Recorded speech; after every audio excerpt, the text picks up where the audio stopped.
Absolutely. We need to make sure that people are getting the medication that they need when they're much more well, so they don't end up in hospital, where they could end up for weeks or months, and also where they end up with more conditions because they're not being treated right at the start of their journey. I suppose you might be in a situation where there might be a patient who's on multiple medications but takes one but not the other. This is the situation we're encountering. So patients are saying to us, can you tell me which one I can choose? Because I can't afford all of them. And it's very frustrating because we want to be able to support our local communities. We know our local communities as community pharmacists, and patients are having difficulties, just like we've seen with energy. This is another thing on their plate which they don't want to have to deal with, another stress, which is not helping patients feel well. I suppose, to broaden it out a little bit more, Thorrun, you must be seeing more pressure on the jobs that you're doing at the moment, because it is harder in many places to get an appointment with a GP. So a lot of that attention is coming on pharmacists. We are seeing more and more people through our doors. So actually arranging this, sorting out the prescriptions at the end of the month. So at the end of each month, we have to sort out the prescriptions that are paid and are not paid. We don't want to be doing that. We want to spend our time supporting our patients to stay well.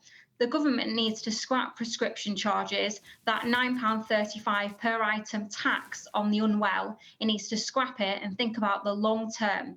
And we also need to think, why is it unfair in England? Why is it in England that people are having to pay for prescriptions when it's not the same in Scotland, Wales or Northern Ireland? I'm sure you know it's something we talk about regularly. We often speak about it on the 5 phone as well on this programme. The enormous strain that the NHS is under at the moment, and those cost implications for the many changes, for the many things like the strikes we're seeing at the moment as well. How on earth would something like this be paid for if it was to come in for free prescriptions in England?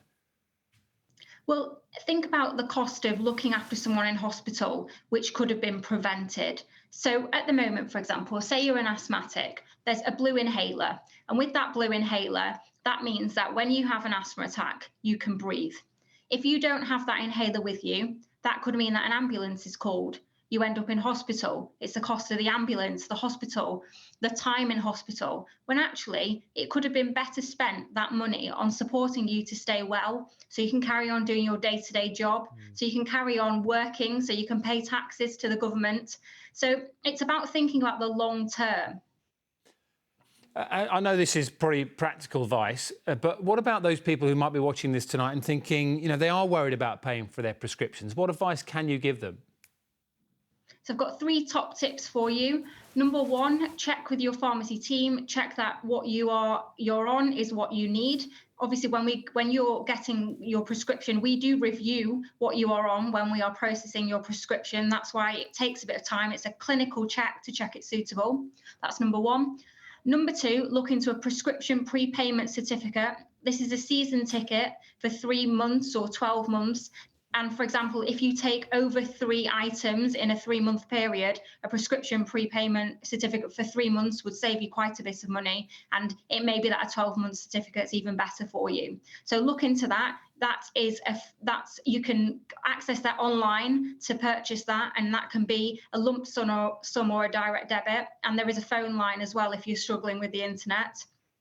And then finally, have a chat with your pharmacist as well and your pharmacy team, because it may be that due to the quantities of medication you're receiving, it may be cheaper in some circumstances for us to provide it over the counter. Not in all circumstances, but there will be some cases.